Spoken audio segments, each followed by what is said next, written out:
दिवाली के मौके पर मीठा तो बनता ही है। आज हम बनाए हैं नरम मुलायम गुलाब जामुन। त्योहारों का मजा दोगुना करने वाली ये मिठाई सबको बहुत ही पसंद आएगी।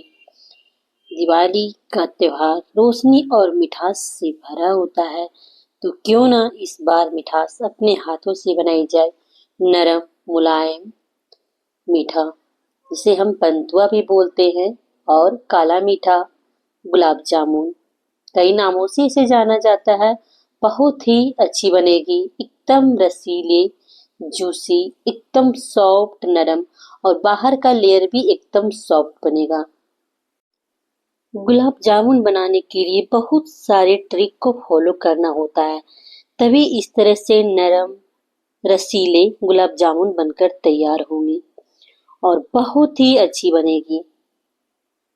तो इसके लिए हमें बनाना है पहले चाशनी। तो चाशनी बनाने के लिए हम लेंगे 3 कप चीनी।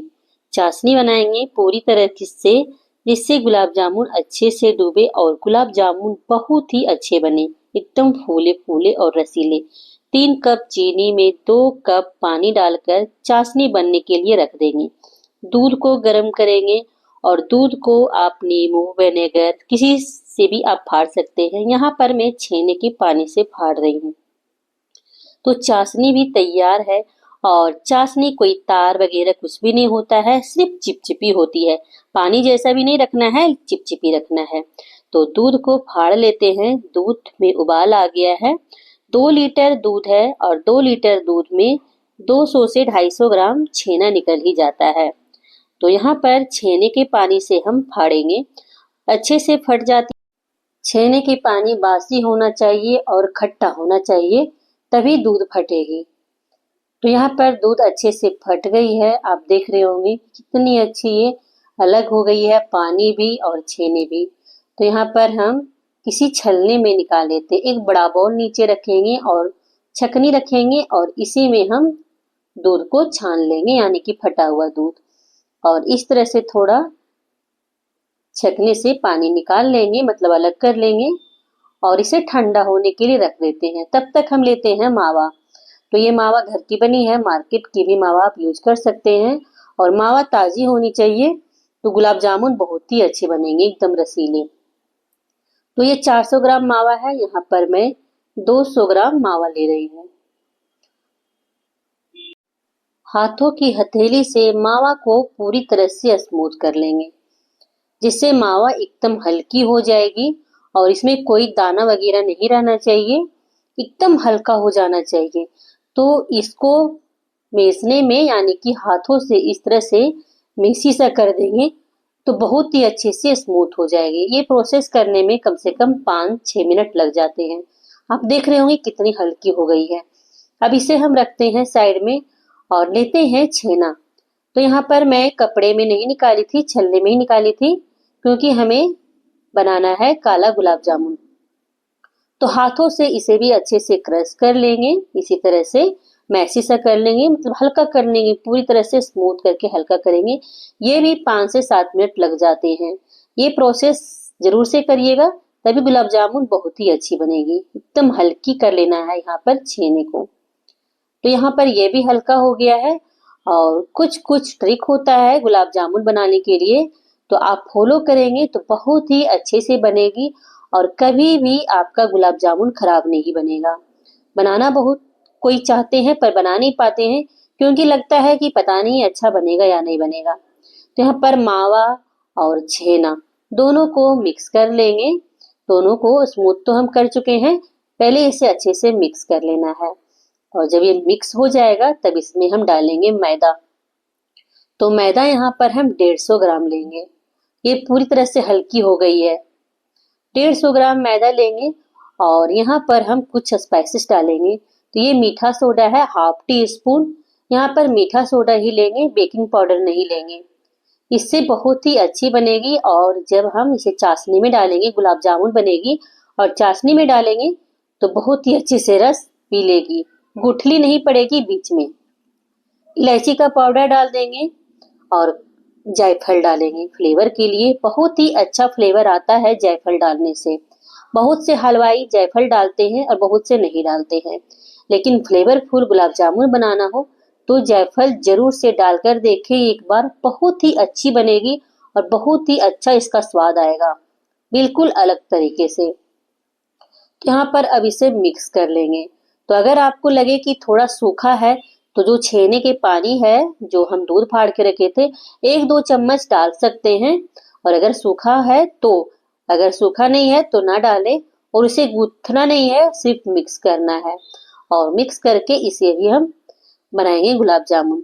तो एक नाप का गुलाब जामुन बनाने के लिए कोई एक नाप ले लें और इस तरह से हाथ में लेकर गोल कर लें। इस तरह से गुलाब जामुन एक जैसा बनेगा, मतलब साइज एक जैसा बनेगा और देखने में भी अच्छा लगेगा। क्रैक फ्री बॉल बनाएंगे, क्रैक नहीं रहना चाहिए, देखने में अच्छा लगेगा इसलिए। तो हाथों से अच्छे से इसे गोल कर लें और सारे बॉल हम इसी तरह बनाकर तैयार कर लेंगे। यहाँ पर हम इतने बॉल बनाकर तैयार कर लिए हैं। अब इसे हम छानेंगे। तो छानने का भी एक तरीका होता है। गैस जलाएंगे और कढ़ाई को गर्म करेंगे। अब तेल पूरा गर्म नहीं रहना चाहिए, एकदम गुनगुना गर्म रहना चाहिए। जैसे पानी हम पीते हैं गुनगुना गर्म, बस उसी तरह से तेल भी गुनगुना गर्म रहना चाहिए। और जब एक बार तेल गर्म हो जाएगा तो गैस को हम बंद कर देंगे और गैस बंद में ही हम गुलाब जामुन को डालेंगे और इसे अपने से ऊपर आने देंगे, मतलब ये तैरने लगेंगे। हल्का हल्का सा बबल्स आ रहा है, आप देख रहे होंगे, बस यही बबल्स आना चाहिए। इस ये तरीके अगर आप फॉलो करेंगे तो बहुत ही अच्छे गुलाब जामुन बनेंगे और फूलेगी। अब यहाँ पर हम गैस को ऑन करते हैं। थोड़ा कढ़ाई ज्यादा ठंडी हो गई है इसलिए अब गैस को हम कम कर देंगे, मतलब पूरे कम कर देना है, एकदम लो पे रखना है और इसे अपने से ऊपर आने देना है। यहाँ पर पेशेंस रखिएगा तो बहुत ही अच्छा से बनेगा। तो यहाँ पर पेशेंस वाला काम है, अपने से ऊपर आने दीजिए। उसके बाद इसमें बबल्स आने लगेगा, यानी कि झाग सा आने लगेगा। मतलब अब जब ऊपर आ जाएगा ये मीठा, तो आप यहाँ पर गैस को पूरी तरह से फुल कर सकते हैं, मतलब हाई फ्लेम पर इसे अब पकाएं। और पकाने में अब इसे लगातार इसी तरह से चलाते रहिए, हल्के हल्के हाथों से, ताकि ये जो मीठा है पूरे चारों तरफ से एक जैसा, मतलब एक ही कलर का आएगा। अगर आप छोड़ देंगे ऐसे ही तो एक कलर का नहीं आएगा, कहीं आपका ये मीठा सुनहरा हो जाएगा और कहीं व्हाइट व्हाइट सा लगेगा। तो यहाँ पर आप पूरे तरीके से अच्छे से फॉलो करेंगे तो गुलाब जामुन बहुत ही अच्छे से बनेगी और बहुत ही मजेदार बनेगी और अंदर तक ये रस पिएगी और एकदम सॉफ्ट नरम बनकर तैयार होगी। यहाँ पर अब इसे लगातार चलाते रहेंगे, इसी तरह से पूरी तरीके से चलाएंगे ताकि चारों तरफ से एक ही कलर आया। आप देख रहे होंगे कितनी अच्छी से एक कलर पूरे में ये गुलाब जामुन आया है। अब इसे तेल से अलग कर देंगे और चाशनी में डालेंगे। तो चाशनी में भी डालने का एक तरीका होता है। जैसे चाशनी को गुनगुना गर्म रहना चाहिए, ठंडा नहीं होना चाहिए, हल्का गर्म रहना चाहिए चाशनी भी। तो यहाँ पर चाशनी थोड़ा सा गर्म कर लें अगर ठंडी हो गई हो तो, और तुरंत इसे ढक दें। ढक देने से क्या होगा कि जो ऊपर का लेयर है वो चिमरा सा नहीं बनेगा, इसलिए एकदम सॉफ्ट बनेगा। और दूसरा बार जब हम गुलाब जामुन बनाएंगे तो कढ़ाई को पूरी तरीके से ठंडी कर लेंगे, उसके बाद हम डालेंगे और वही प्रोसेस दोबारा करेंगे, मतलब सेम प्रोसेस। और फिर इसी तरह से तेल से अलग कर लेंगे और गुलाब जामुन को डालेंगे चाशनी में। तो यहाँ पर चाशनी में हम डाल रहे हूँ, इसलिए यहाँ पर थोड़ा क्वांटिटी में चाशनी बनाएंगे तो गुलाब जामुन 1 से 2 से 3 दिन भी आप खा सकते हैं और एकदम नरम सॉफ्ट बनेगी। यहाँ पर देख रहे हो कितने सारे गुलाब जामुन बनाकर तैयार किए हैं और बहुत ही अच्छी से बनी है, एकदम जूसी। मैं यहाँ पर एक तोड़कर दिखाती हूँ, एक जरा सा भी गुठली नहीं आया है, एकदम सॉफ्ट बना है। और इसमें जो हम जायफल डाले हैं, चाशनी में भी इलायची वगैरह डाल देते हैं तो उतनी अच्छी से टेस्ट नहीं आता है और उतनी मजेदार नहीं लगती है। लेकिन यहाँ पर जो हम जायफल डाले हैं और इलायची डाले हैं, इसका स्वाद गुलाब जामुन में बहुत ही अच्छे से आया है, बहुत ही मजेदार बनती है। अगर इस तरह से ट्रिक फॉलो करेंगे तो कभी भी आपका गुलाब जामुन खराब नहीं होगा। और आप शुरू में ही बना रहे हैं, मतलब शुरुआत में ही बना रहे हैं, तो बहुत ही अच्छे से आपका गुलाब जामुन बनेगा। तो इस तरह से आप गुलाब जामुन बनाकर देखिए, बहुत ही अच्छी बनेगी। बाहर से सुनहरे, अंदर से नरम और स्वाद ऐसा कि दिल खुश हो जाए। और अच्छी से बनेगी तो और भी दिल खुश हो जाएगा।